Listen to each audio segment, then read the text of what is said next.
കേരളത്തിലെ നിയമസഭാ തെരഞ്ഞെടുപ്പ് കഴിഞ്ഞു. വോട്ടെണ്ണാനും ഫലമറിയാനും പ്രവാസികളും ആവേശത്തോടെ കാത്തിരിക്കുകയാണ്.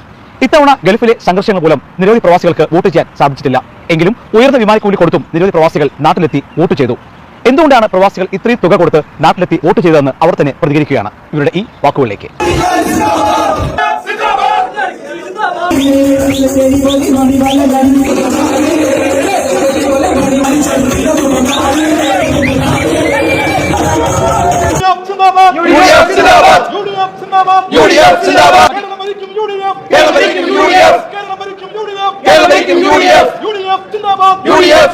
കേരളത്തിൽ നിയമസഭാ തെരഞ്ഞെടുപ്പ് പ്രഖ്യാപിച്ചതിനു ശേഷമുള്ള 23 ദിവസവും വിദേശ രാജ്യങ്ങളിൽ പ്രത്യേകിച്ച് ഗൾഫിൽ തെരഞ്ഞെടുപ്പ് പ്രചരണം സജീവമായിരുന്നു.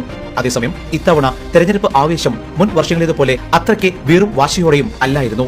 ഇത് രാഷ്ട്രീയം മറന്ന് എല്ലാ പ്രവാസി സംഘടനകളും ഒറ്റക്കെട്ടായി സമ്മതിക്കുന്ന കാര്യമാണ്. ഇറാൻ US സംഘർഷം മൂലം മിഡിൽ ഈസ്റ്റിൽ ഉണ്ടായ ആശങ്കകളും വിമാന സർവീസുകൾ വെട്ടിക്കുറച്ചതും ഇതിന് പ്രധാന കാരണമായി. എന്നിട്ടും നിരവധി പ്രവാസികൾ ഇത്തവണ നാട്ടിലെത്തി വോട്ട് ചെയ്തു.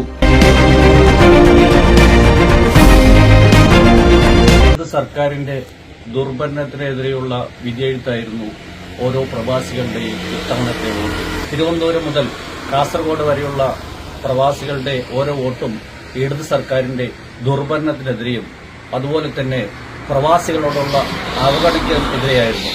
ശക്തമായിട്ട് UDF സർക്കാർ അധികാരത്തിൽ വരുമെന്നാണ് ഞങ്ങളെപ്പോലുള്ള സാധാരണപ്പെട്ട പ്രവാസികളുടെ ആഗ്രഹം. അതുപോലെ നടക്കുകയും ചെയ്യും.